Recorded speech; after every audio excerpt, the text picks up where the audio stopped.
La enfermedad según un curso de milagros. Para abordar la enfermedad en nosotros mismos o en los demás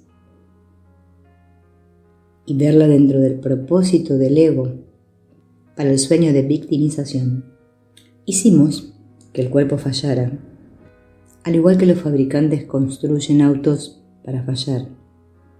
Hicimos el cuerpo para fallar. ¿Por qué hicimos un cuerpo de esa manera? Es un sueño. Podemos hacer un sueño como querramos. Lo hacemos todas las noches. Hicimos nuestro sueño de esa manera porque queríamos que el cuerpo sea un instrumento de victimización en manos de alguien o algo más. Por eso debemos comprender el propósito al que sirve el mundo y el propósito al que el cuerpo sirve.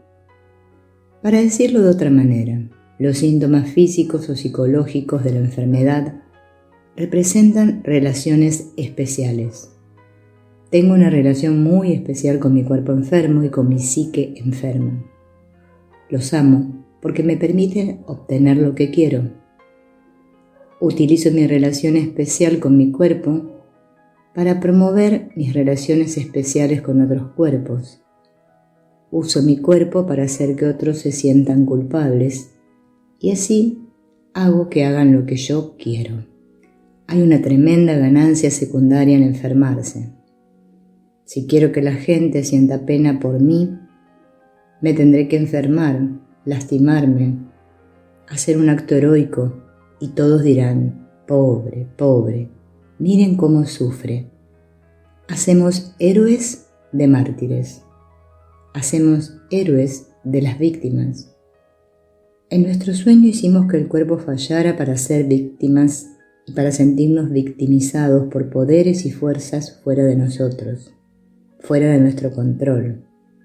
Queremos mantener la separación que le robamos a Dios, pero queremos deshacernos del pecado y la culpa. Y una de las mejores maneras de deshacernos del pecado y la culpa es enfermarnos. Esto no significa que dentro del nivel del mundo neguemos que hay virus y bacterias. Ciertamente las hay. Todos tomamos el papel de víctimas porque todos somos victimizadores en secreto. Todos tomamos el papel de victimarios porque todos somos víctimas en secreto. Funciona en ambos sentidos. Todos somos victimarios, pero alguien nos hizo de esta manera. Por lo tanto, somos víctimas de la victimización de otra persona, y así sucesivamente. El cuerpo no es realmente nada, pero lo hemos convertido en algo horrible, porque primero nos convertimos en algo horrible, y no podemos entender que lo que hicimos no es nada hasta que primero observemos lo que pensamos. El curso dice que debemos mirar nuestro odio. Lo dice en varios lugares. Debes mirar el odio antes de poder mirar el amor.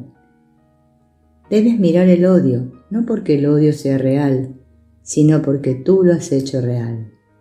Y luego hiciste que el odio fuera tan odioso y tan temeroso que no quieres mirarlo.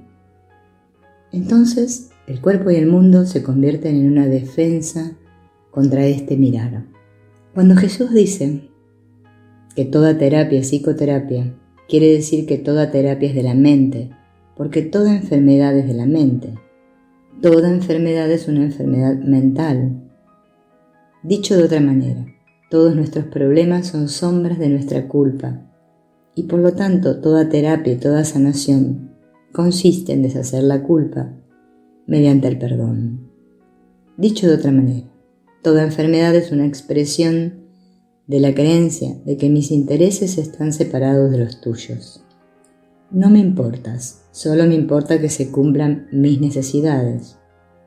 Creo que puedo escapar de lo que mi ego me dice que es la fuente de mi dolor al arrojar mi culpa sobre ti, haciéndote pecador y yo sin pecado. Tú tienes el pecado y yo no.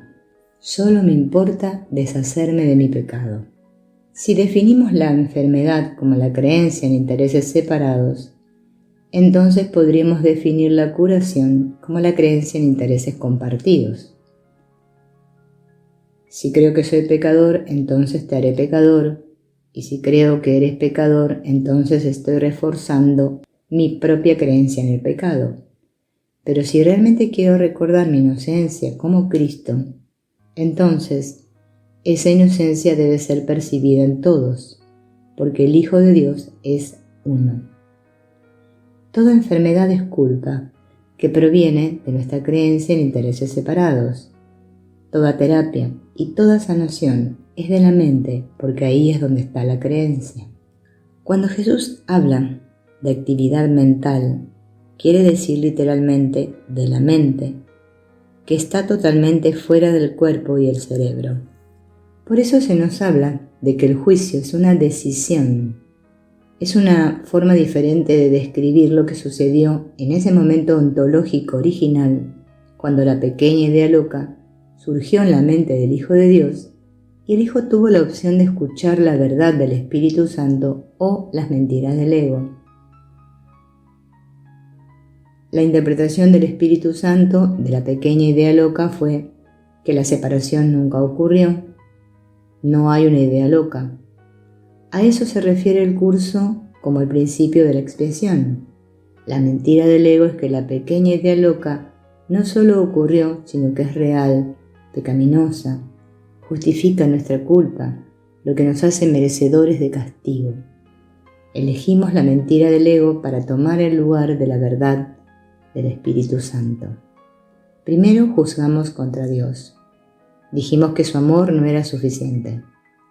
Luego nos fuimos y creamos nuestro propio mundo interior y luego un mundo físico, donde creímos que encontraríamos amor, felicidad, paz y alegría en nuestra existencia independiente e individual. Luego nos juzgamos contra nosotros mismos porque nos sentimos muy culpables por lo que habíamos hecho. Le dijimos a Dios que se perdiera, que su amor no era lo que queríamos y que no era suficiente. Y si eso significaba que tenía que ser extinguido, que así sea. Luego tomamos el juicio que hicimos sobre nosotros mismos, lo proyectamos y ahora juzgamos a todo el mundo.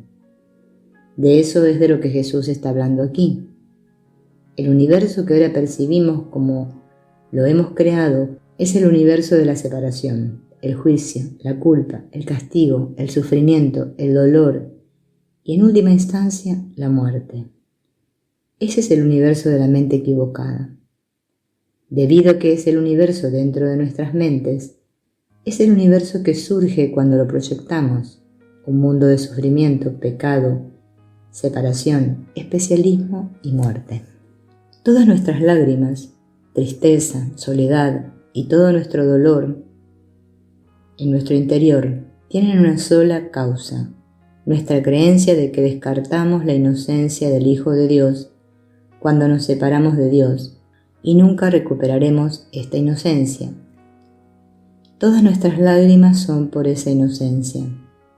E incluso si pudiese devolvérsenos esa inocencia, sentiríamos que no la merecemos.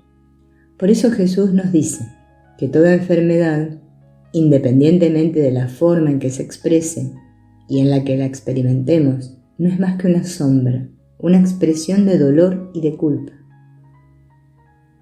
Toda la soledad, tristeza y ansiedad que todos sentimos en nuestras vidas tiene como única causa la decisión que tomamos una vez y la reforzamos continuamente para alejar el amor de Dios de nuestras mentes. La forma en que experimentamos esto aquí es que rechazamos el amor de Jesús o el Espíritu Santo, diciéndoles que su amor no es suficiente para nosotros, que queremos el amor de tal persona especial, que queremos la comodidad de esta sustancia especial, que queremos cualquier cosa que el mundo nos pueda dar. Todo lo que hacemos cuando rechazamos a Jesús es reforzar la culpa original cuando rechazamos a Dios y le dijimos que se perdiera porque su amor no era suficiente. Eso es lo que hacemos una y otra vez. No hay un mundo ahí fuera, excepto como una sombra o una proyección del mundo interior. En el mundo interior no hay tiempo ni espacio. El mundo del tiempo y el espacio lineal surgió como la proyección del error. Pero en la mente todo es atemporal. El pensamiento del pecado, la culpa y el miedo proyectados dan origen a la linealidad del tiempo, al pasado, al presente y al futuro.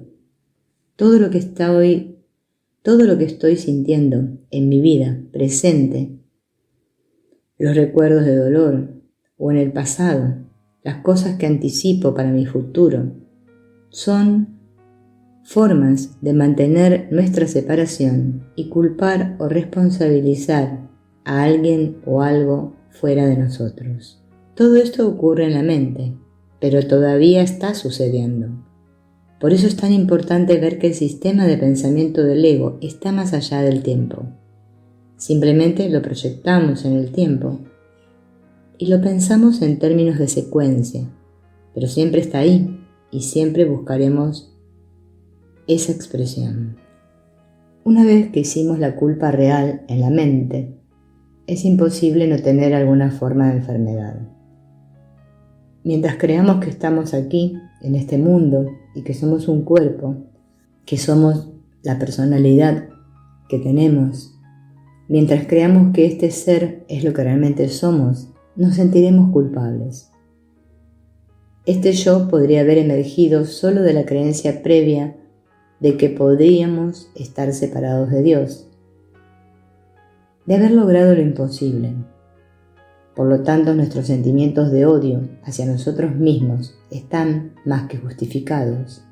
Para escapar de estos sentimientos de baja autoestima, creemos que nuestro único recurso es proyectarlos y encontrar fallas en los demás. A cualquier intento de resolver un problema en el nivel del mundo y el cuerpo, el curso lo llama magia. Cualquier cosa que intente resolver el problema en el nivel de la mente, el curso lo llama milagro. La magia es un intento de resolver un problema donde no existe, en el cuerpo y el mundo, mientras que el milagro resuelve el problema donde sí existe, en la mente. Continuamente buscamos remedios para nuestro dolor en niveles que nunca ayudarán, porque fueron diseñados para no ayudar. Pues la estrategia fundamental del ego es evitar que cambiemos nuestras mentes acerca del ego. El sistema de pensamiento del ego es una estrategia cuidadosamente diseñada y pensada. Es absolutamente brillante. El temor del ego es que en algún momento nos despertaremos a lo que hemos hecho y reconoceremos nuestra elección equivocada y cambiaremos de opinión. Y en el instante en que elegimos contra el ego y a favor del espíritu, el ego desaparecerá, porque todo lo que está en la mente equivocada y en el mundo literalmente no tiene significado, no tiene sustancia, no es real. En el texto, Jesús habla acerca de la fe, y no quiere decir fe en el sentido habitual de la palabra. Él está hablando acerca de poner fe en el ego o en el espíritu. Poner nuestra fe en el ego es lo que él describe como infidelidad, porque estamos poniendo nuestra fe en la nada. Pero una vez que lo hacemos, invertimos en el ego, y en ese momento el ego parece real, tan real y monstruoso, de hecho, que luego tenemos que proyectarlo y crear un mundo que creemos que es real. Pero el mundo no es nada porque viene de la nada, pero creemos que lo es todo, sólido, real, muy doloroso porque creemos en él. Cuando retiramos nuestra creencia, retiramos nuestra fe, y el ego colapsa como un globo que ha dejado escapar todo su aire. El ego le teme a esto, por lo tanto, concluye que la manera de escapar de la inevitabilidad de cambiar nuestras mentes es que estemos o permanezcamos insensatos. Esa es otra forma de entender el propósito del mundo. El propósito del mundo es hacernos olvidar de que tenemos una mente. Olvidamos así que la mente es la causa y que el mundo es solo el efecto. Al dejarnos sin sentido, lo que significa que un velo opaco cae sobre nuestras mentes, no recordamos la mente y permaneceremos para siempre sin pensar porque hemos olvidado la causa. Todo lo que sabemos o recordamos es: mi cuerpo está enfermo y necesito ayuda. Me duele la psique y necesito ayuda. Me siento solo, necesito otro cuerpo para sostenerme para que así poder sentirme cómodo. Mi estómago está vacío, tengo que llenarlo con comida. Tengo un dolor de cabeza, tomaré una pastilla. Y así. Pero ninguno de estos remedios funcionará porque no deshacen la causa. Simplemente juegan con la sombra, pero la causa de la sombra sigue siendo exactamente lo que era.